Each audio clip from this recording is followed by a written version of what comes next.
What's up, young girl gang? It's Dr. Joy here, and you're watching Delivering Joy MD. You're watching a W.I.N.K episode designed specifically for my tweens, teens, and 20-somethings. So make sure that you subscribe so that you can catch all of these videos specifically for my YGG or young girl gang. Today we are talking about getting grown, honey, and that just means puberty. So I'm going to be giving you some tips and tricks and a lot of information about your changing body. Make sure you keep watching, girl.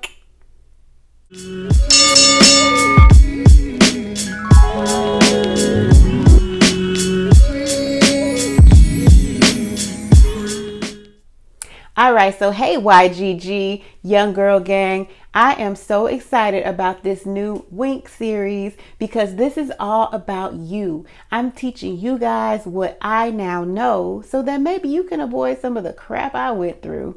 So we're going to be talking today about getting grown, just like the title says. And by getting grown, I mean going through puberty. Puberty is the point at which your body starts changing and changing from a childlike body more to a body that's more like a full-grown woman. And notice I said like a full-grown woman because you are not yet a full-grown woman. Okay. But the brain actually starts the process of you going through puberty by sending out these signals called hormones. And these hormones act on certain parts of your body. For instance, underarm hair can start to grow once these hormones are released. The hair in your vaginal area starts to grow. You may notice a different body odor, like usually one that's not too pleasant. So you want to make sure that your hygiene is up to date, and we'll definitely be talking about that in another W.I.N.K video. Other things that can happen are breast growth. So you might start growing breasts, and pimples or acne can happen. And then finally, you get your period. And so one of the things that I think is really important is that you kind of understand that these things are coming and you know what they are so you can be prepared for them. One thing I always recommend to my young girl gang is that they have a period pack. And that is really just a little pack that you can keep in your backpack or in your locker at school or at home that has a change of underwear, that has a pad or a tampon, or if you're into the new menstrual cups, something that you have prepared just in case your period starts while you're at school or when you're at home, so that you aren't just kind of like in one of them situations where you like, oh, I don't know what to do about this. So go ahead and get prepared now. The majority of girls in the United States are going to start their period between 12 and 14. I have personally found, and it has been documented in a lot of research, where Black women tend to start their cycles and their puberty process a little bit earlier. So I would say that if you're, 10, 11 years old, go ahead and get your period pack ready so that you're not caught off guard. You don't want to be caught out there like that. Okay. So have that ready. And in terms of thinking about your period and how it works, I'm going to post a link in the description box that talks all about periods and what they're for and how pregnancy occurs based on the fact that you now have a period. And so you should start to see regular monthly periods. Your period should come between every 21 days and every 45 days. So anywhere in between there is actually considered normal. So some women may have their period every 21 or 28 or 30 days, or some women may even have periods that are every 40 or 45 days. So anywhere in between 21 to 45 days is normal for how often your period should be coming. Most periods should last between 2 days and 7 days. Anything shorter or longer than that may not be normal, and you probably want to talk to your gynecologist about that.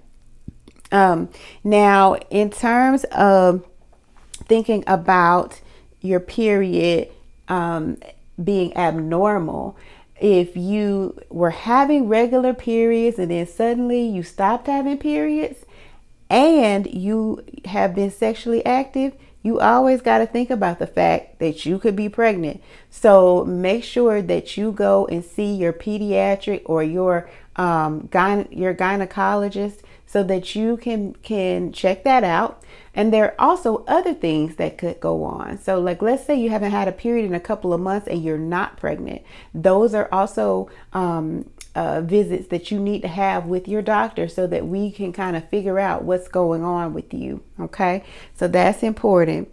Let's talk a little bit about period products. So as I mentioned before, the pad it's like a little pad that goes into your underwear. It usually has an adhesive and it attaches to the underwear, and you let it sit there to catch any blood from your period. And so that's what most younger women are using when they first start their period. And then there's also the tampon, which is a small absorbent piece of material that is placed up inside the vagina, and it helps to soak up any blood that's coming from your period.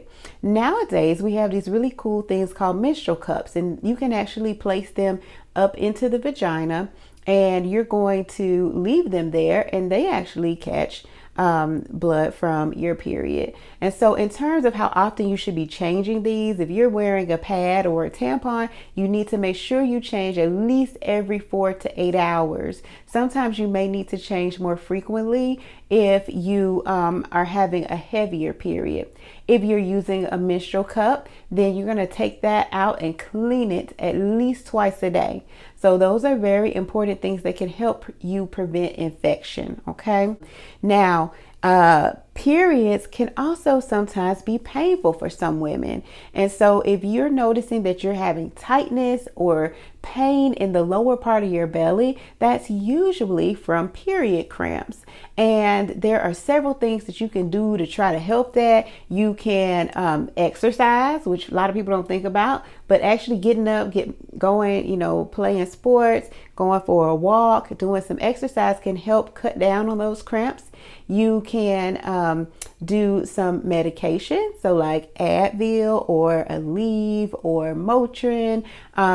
Usually I like to stick to those because Tylenol doesn't usually help very well with cramps, but there are also period medications like Midol that are out there that are specifically designed for period cramps. If you have really bad asthma though, you need to make sure you talk to your doctor before you start any of these types of medications because they can aggravate your asthma. So just make sure you're paying attention to that.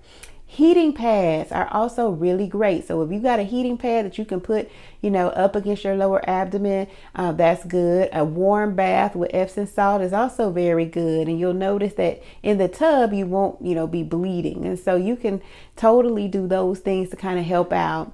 Now, if your period pain is so bad that you can't go to school, that you can't go to do the activities you normally would do, and you are just laying in the bed doubled over, that's something you need to see your gynecologist about. Speaking of seeing a gynecologist, most young ladies really need to see a gynecologist starting between ages 13 and 15. And that's just so that we can kind of help you manage the things that your body is going through. Your body is changing. And most times you're not getting a full grown woman exam, but you're really just talking about some things, getting some ideas. If you've got some problems with your periods, then we're going to talk about those and help you kind of navigate that whole period thing, because it can be a little tough for some ladies. In terms of pimples, that's something that really tends to bother a lot of my young girl gang. They're like, oh my God, my skin. And so pimples happen again from hormones, and those hormones cause the skin to make a lot more oil, or what's called sebum. And when that oil is produced, it clogs your pores and you get pimples. Like me, you see this pimple right here? I got this big pimple right here. So that clogs the pore. And once the pore is clogged, you get a pimple.